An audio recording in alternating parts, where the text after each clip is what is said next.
So, pwede ba kung malakas na amen? Pwede ba mataas na palakpak na malakas? Hindi ba natin ang ating Diyos sa buhay? Sabi nga sa ating kaantayin ngayon, tagumpay at sapat na at higit pa. Yung mga nararanasan natin sa mga matotoo, may mga tagumpay na pinakita ng Panginoon kahit na bagamat yung mga iba hindi nagpatotoo. Pero naniniwala tayo na dumadaan tayo sa pagsubok. Pero alam natin may tagumpay dahil kasama natin ang ating Diyos na buhay. So, tayo umawit ng tagumpay para sabihin natin sa ating Diyos na buhay na napakadakila mo, Diyos. Umalakpak tayo, salamat Panginoon sa tagumpay. May sapat na at higit pa.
Pagkat ikaw na makabuti,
Ang daming nangyari no, hindi lang sa sarili natin dumadalang pagsubok. Pero, nakita niyo yung nangyari sa Israel. Ang daming umiyak na mga bata. So, we are so blessed. Kasi, lumalabas tayo walang nagpapasabog sa taas. We are so blessed kasi nagpupuri pa tayo. Yung kapayapaan sa atin pa. Pero, ang Panginoon talaga, lagi nandyan. Dahil ang Diyos ay kapayapaan. Ang Diyos ay kagalakan. Kaya Panginoon, wala na kami hahanapin pa. Sabihin mo lamang, O Diyos. Pinupuno mo na ng Panginoon ang aming kulang. Kaya, O Diyos, kaya aming palayan ka namin ng awit.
Wala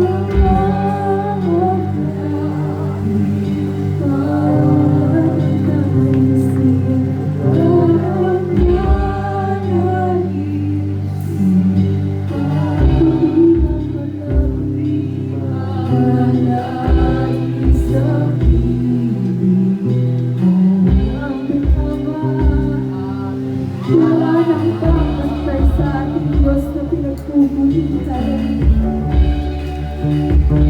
Wala nang pagpantay sa iyo, isang nag-iisang Panginoon. Kaya ang naisip ng puso ko, wala nang hahanapin pa.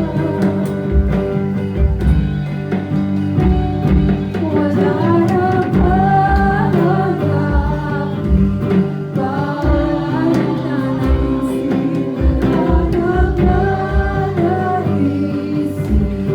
Hindi ba malapit sa'yo, Ama? Malapit sa piling ko.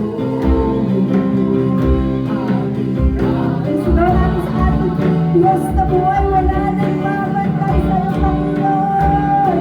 Wala nang mabantay sa'yo, nag-iisa, nag-iisa, Panginoon. Kaya naisip ang puso ko sa piling ko, iyang kaya ang naisip ang puso ko sa piling ko. Kaya ang naisip ang aming mga puso sa Panginoon. Kaya ang naisip ang puso ko sa piling ko.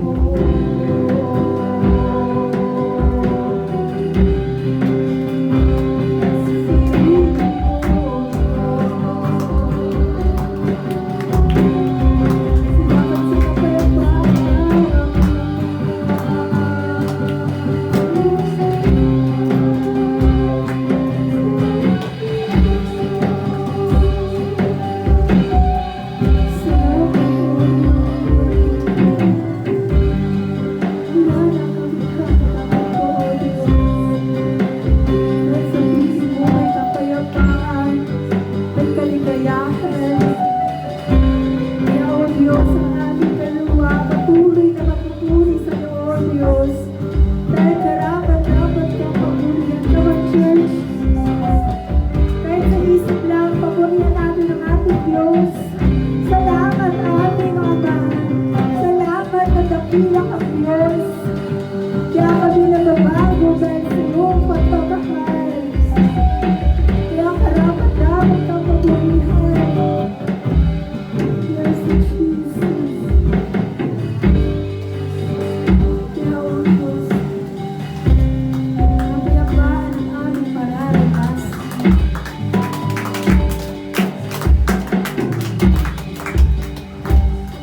Kaya Panginoon, kami kakanta ng kapayapaan.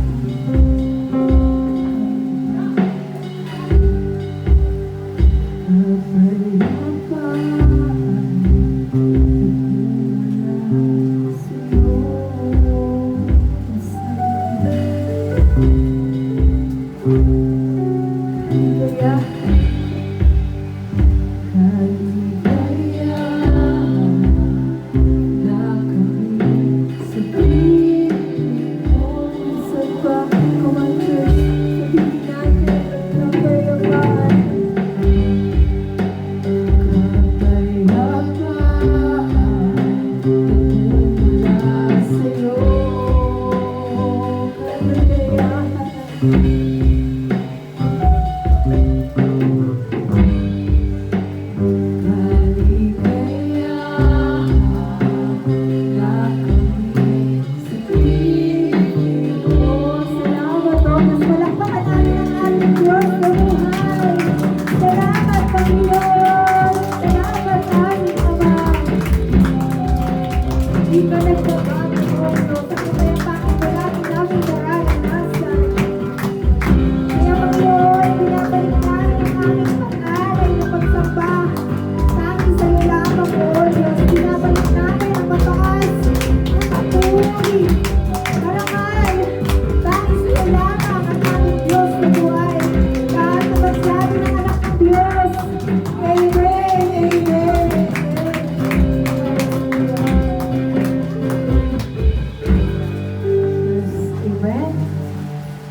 Tapos na tayong papurihan ng ating malilikha. Ngayon naman ipakikita tayo ng kanyang mensahe.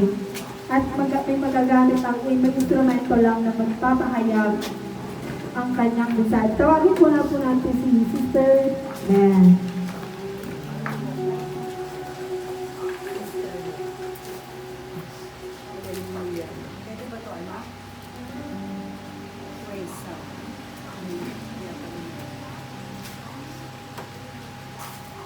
Hallelujah. Isang magandang pinagpalang umaga sa lahat.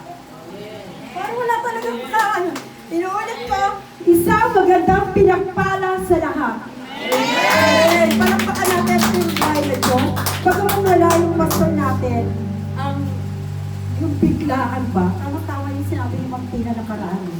Tagal na tayo sa Panginoon. Be a servant leader. Ito na nga, sinubok ako. Yung pinakalas kong mensahe, naalala ko, December yun. Dahil burn ngayon, tignan mo nga sa katabi mo, kung talagang burn na yung ngiti. Oh, yan ang ganda ng ngiti ni Rose. Nilinis ko yung ngiti ni Rose, ni Joanna, ni Danica, hello, ayan. Yung ngiti na yan, halatang may matatanggap na regalo. Pagpasok daw ng burn, kasi naalala ko nga, yung pinaka-last na message ko, December.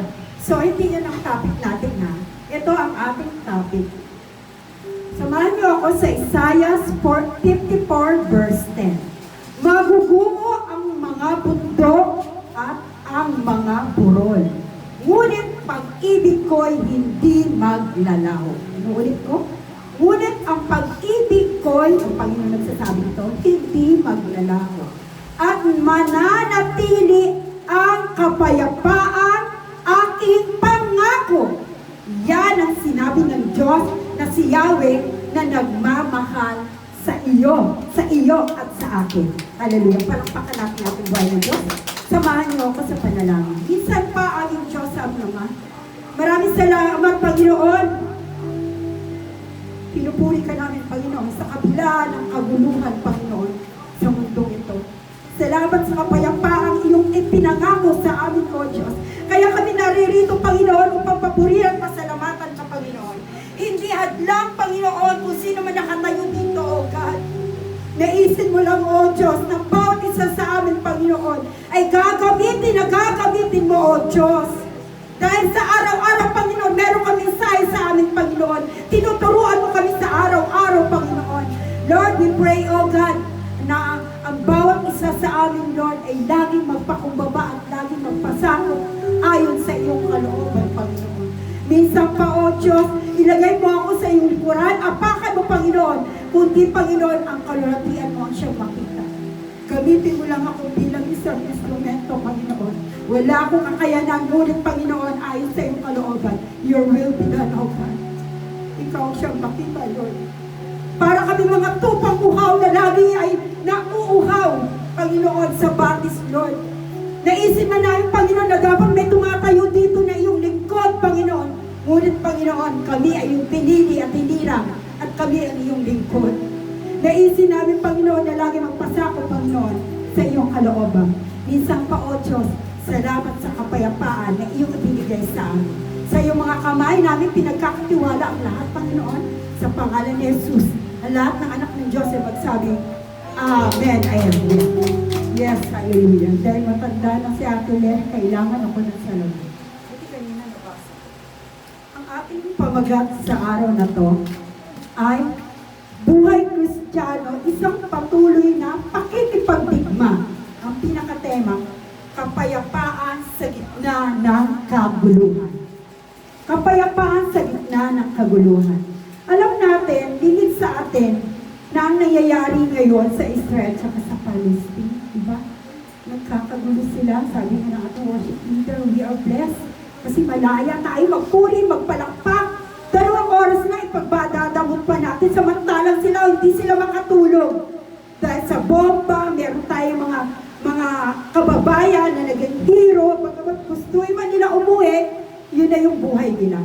Eto, buhay Kristiyano, isang patuloy na pakikipagdigma. Sa buong kasaysayan ng sangkatauhan, ang digmaan ng bansa ay laging nagaganap. Pero may isang mas malaking digmaan na nagpapatuloy, whether we realize it or not. Ang digmaang espiritual, kung saan lahat tayo ay kalahok. Lahat tayo kalahok, walang nakakaligtas niyan. Amen.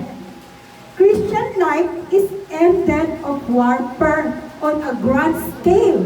Sa sandaling tayo ay magtangkang lumapit sa Diyos, magsimula tayong hatakin palayo ni Satanas. Sa sandaling tayo ay pagpalain ng Diyos, magsisimulang umaatake si Satanas. Amen? Ang Satanas ay Greek word na nangangahulugang adversary, kaaway sa madaling salita. Si Taning, ang pinakamatindi nating kaaway. Siya ang prinsipe ng kadiliman, kasamaan at kaguluhan. Satan can come in many forms. Darating siya na kaingga-inganyong anyo. Sa isang anyong mahirap tanggihan. Maaari siyang dumating sa anyo ng kayamanan, karunungan, tagumpay o katanyagan. Satan can move in every harmless form. Siya'y kadiliman, take note ngunit maaaring magkunwari liwanag.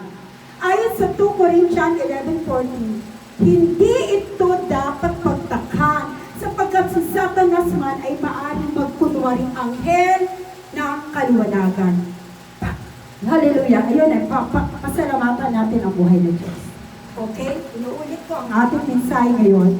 Buhay Kristiyano, isang patuloy na makipagdigma, kapayapaan sa gitna ng kaguluhan. Okay, maiksi lang ang ating mensahe. Lahat tayo ay dumadaan sa kaguluhan. Like lang ng nangyari sa Israel, na hindi natin ito kayang labanan dahil matitinding mga armas o mga missile sa ating buhay. Ganyan tayo. Ito yung spiritual warfare ng ating buhay. Bilang isang estudyante, di ba? Hindi lang puro ka estudyante, ititest na ng iyong teacher kung hanggang saan at kailan yung nalalaman mo. Meron estudyante na takot pag mag-exam. Meron namang iba excited. So, ganun din sa pamilya. Laging may labanan, laging may kaguluhan. Di ba? Na even ang mga nanay na gusto maging maayos ang anak, bakit napapaliwala? Bakit ito? Hindi naman ako nagkulang. Ang mga tatay gusto ng maayos, pinaaral kita ng ganito. Ngunit bakit nandoon ang kaguluhan?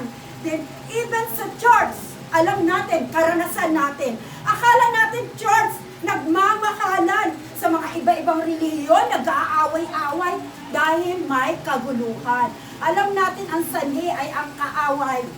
Ang kaaway na sa kadiliman. Pag tayo wala sa Panginoon, wala tayong kapayapaan. So we are blessed dahil tayo ay nakatagpo. Bagamat yung iba ay wala dito, higit tayo sa 20 or 30.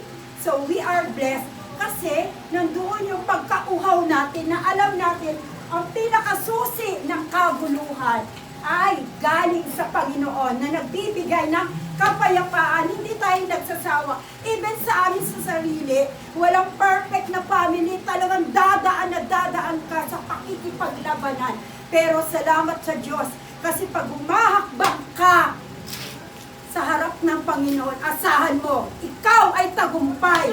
Tagumpay na tagumpay. Hindi ito pwedeng asahan na ang tao ang iyong lalapitan. Okay lang. Minsan ginagamit yung tawas bilang instrument. Pero take note, mabibigo na bibigo ka. Ang tingin mo sa kanya, wow, ang holy niya. Pag nagmamano ako sa kanya, parang as in talagang blessed na blessed ka. Yung pala, ipapakita sa iyo ng Panginoon. Walang perfect sa mundong ito. Naisin lang ng Panginoon, yun yung mensahe namin ng prayer meeting, na itoon ang iyong paningin sa Panginoon. Dahil siya lang nagbibigay ng kapayapaan sa ating buhay. Kaya wala tayong magagawa bilang Kristiyano, laging nakikipagdigma araw-araw. So, dahil meron siyang 3 sikreto sa buhay. Dahil ito yung sinasabi sa John 16:33.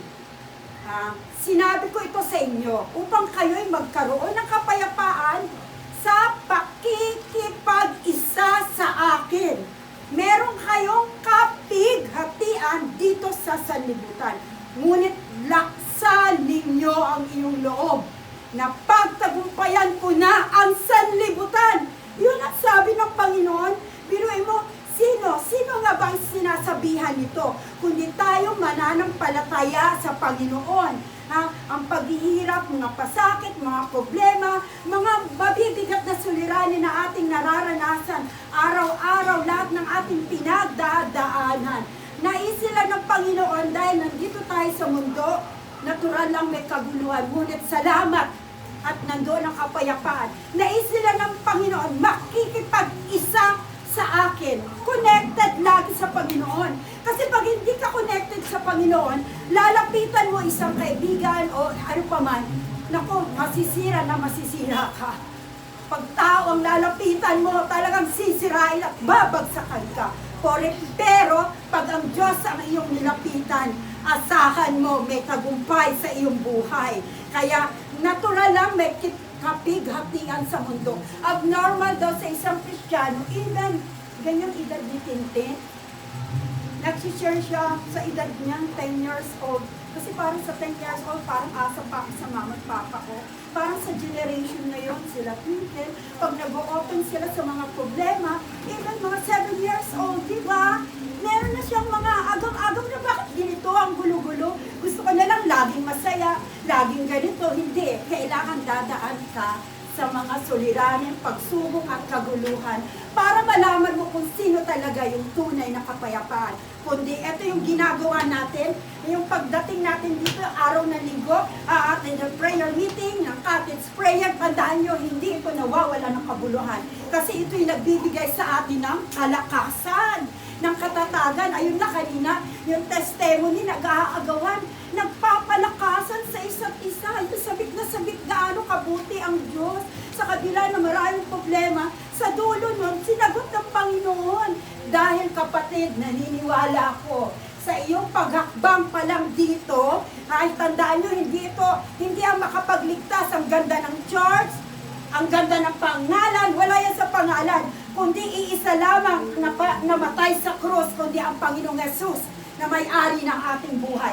Yun yung nilalapitan natin. Hindi ito reliyon, kami yung maliligtas, kami yung ganito, ganyan, hayaan mo yan sila.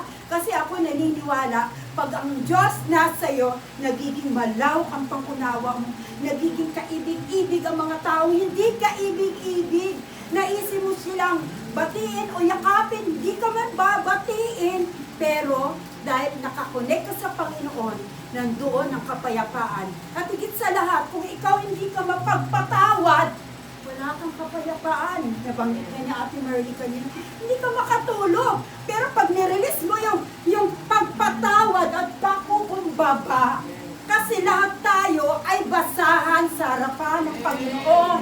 Walang isa sa atin na magaling. Walang magaling kundi ang Panginoon.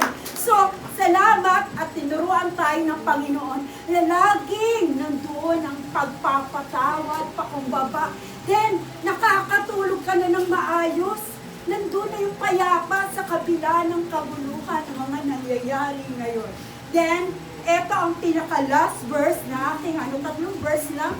Kanina, Isaiah, then John.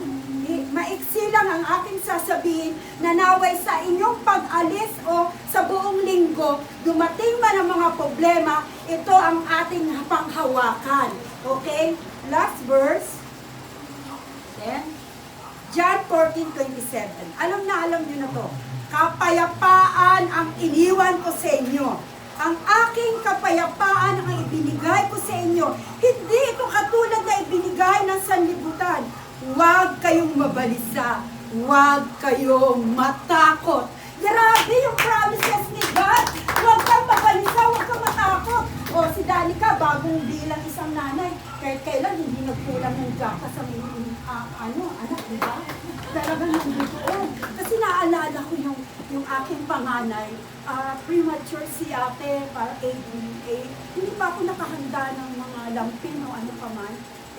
Nung unang hindi pa ako masyado malalim sa Panginoon, nanalo si Roger ng ending ba tawag nila sa basketball. Aba, nakabili ng ganon, pati chopon, pati ganon. Narabi si Lord, no? Ibig sabihin, hindi ka mangangamba kasi God will provide. So, kahapon, habang kami sinundo si Roger kahapon sa airport, nagkwekwentuhan kami nung panahon namin bilang testimony sa aking buhay. Naranasan ko paano maging payapa sa kabila ng kabuluhan. Kasi paulit-ulit kong sinasabi, dati tagpi-tagpi ang bahay namin na parang kalapate. Alam ni Ate Ana yan. Bukas ang pinto, payapa kami dahil walang mananakaw. Then, naalala din ng aking anak na panganay, Ma, may 5 piso tayo, bili tayo ng sitsirya. Na ano na namin yun? Bili sitsirya, natagumpayan namin buhay. Diba? Ang dami mga pagsubok na nararanasan. Wala tayong ipagmamalaki, kundi ang ating Diyos na buhay.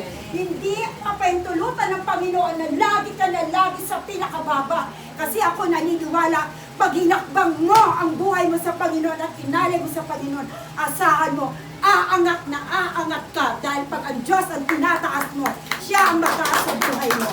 Kaya minsan pa, inuulit ko sa inyo, wag na wag niyong kaligtaan itong araw ng Panginoon. Kung ano yung merong gawain. Katulad mamaya, we are blessed sa lugar natin ng Botong. So, suporta tayo kila Pastor Raon, kila Ma'am Joanne. Sama-sama tayo mamayang 2:00 na tayo mga Kristiyano na ipagsisigawan ang tunay na tagumpay sa Panginoon at kapayapaan. Kaya, minsan pa, ako ay aawit para sa Panginoon, pagdagdag lang ng pwede pa kuha at nanitara na. Sige, dahil kapayapaan din yung kanta ni Ate Chen kanina. So, alam ko, anong bisigot ni Ate Ana. Sige, kaya inahamon ko kayo, nanay, kabataan, tatay, ilapit natin ang lahat ng ating kaguluhan sa buhay.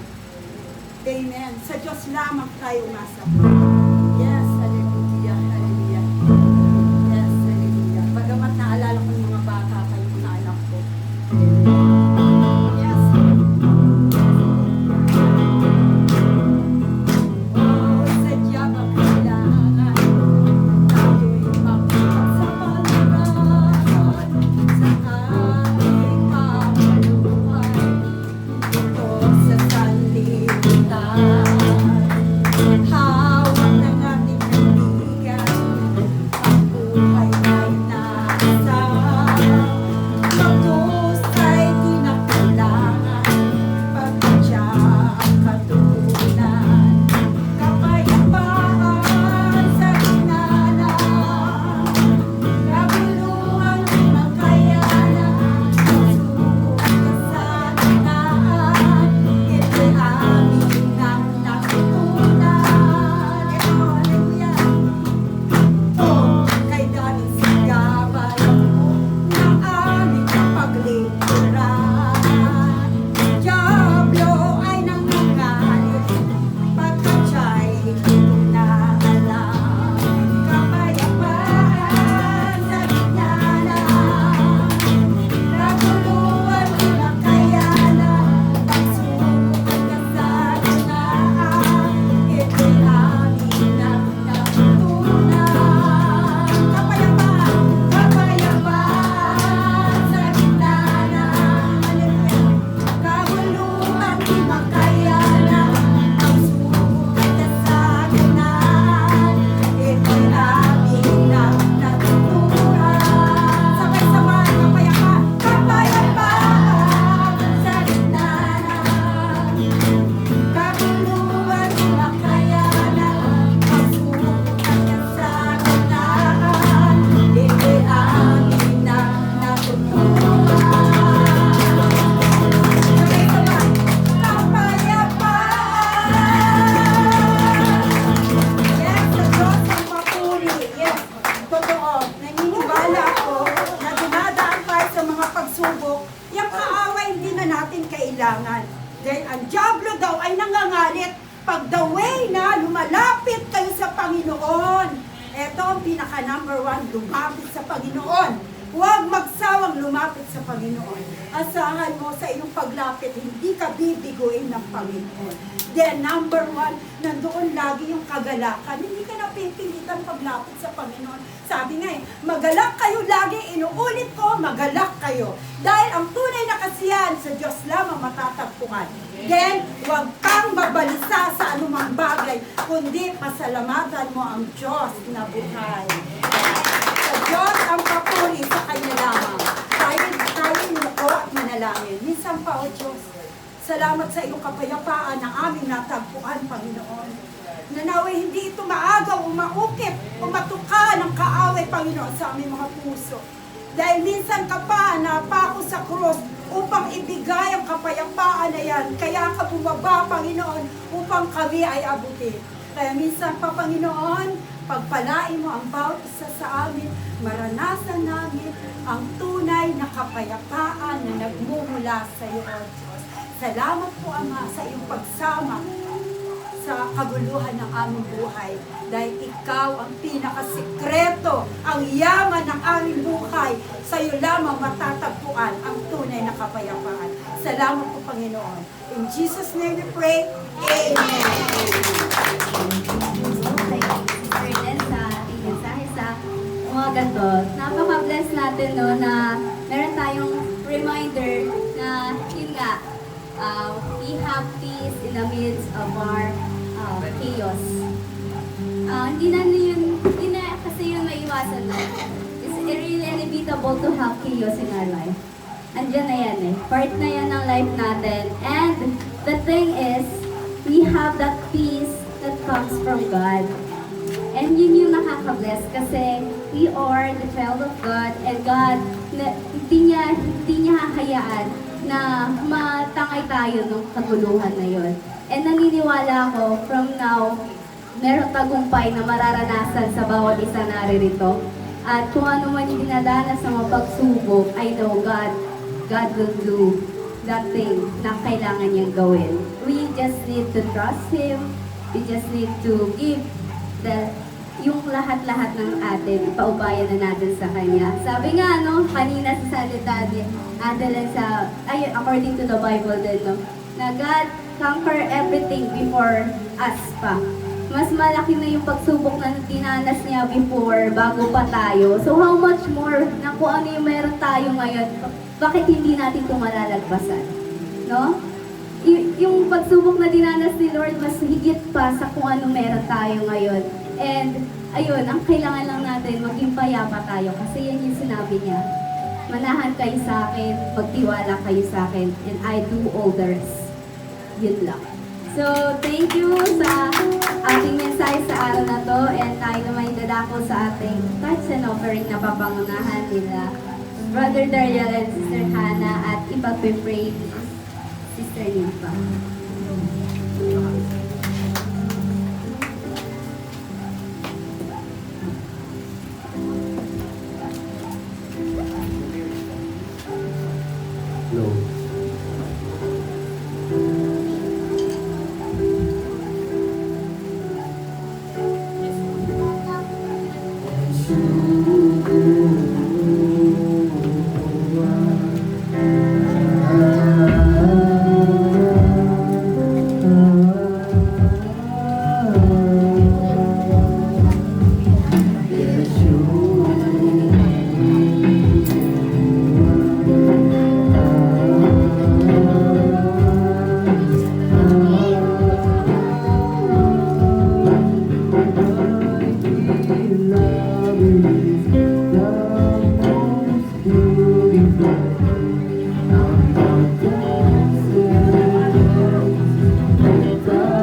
generation, your family, your children, your children, your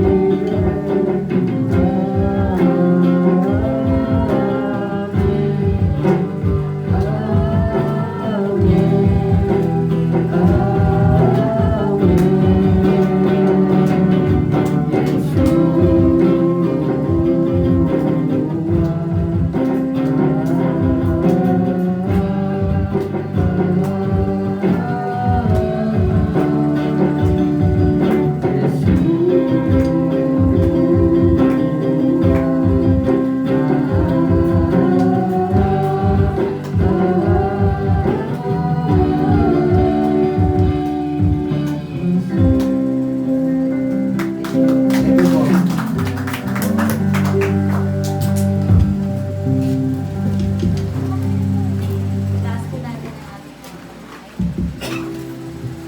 Panginoon, maraming salamat po sa meron niyo po sa talagang sa umaga. Lord, pagpalain niyo po ang mga Lord. Pagpalain niyo po ang kanilang hanap buhay, ang kanilang glory. Meron niyo po kami na maraming salamat po sa oras niyo, Panginoon. Nabayan niyo po kami sa bawat oras. Ito po ang aming dalangin sa pangalan niyo po.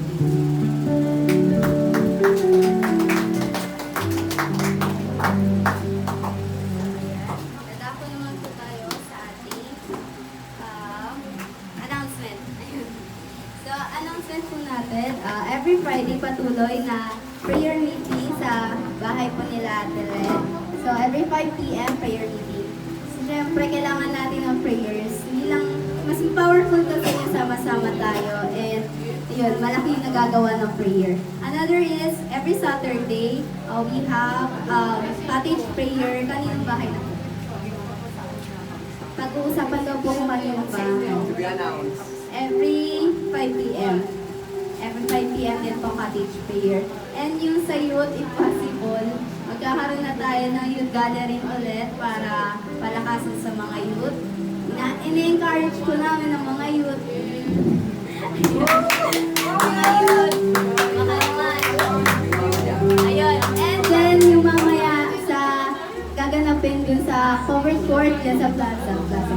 Ayun. Conjoin, join ng ang One Way and Divine. So, dapat support din tayo doon. So, magkakaroon ng gawain dun sa covered court mamaya. Ano yun? 2 p.m. 2 p.m. So, ayun, sama-sama tayo magpatuloy sa ating pagpuri sa ating Diyos. And every Sunday, di mawawala, 10 a.m. dapat andito na for our Sunday worship. So, ayun lamang po, and tadako na tayo sa ating closing prayer na papangunahan ni Brother Roger.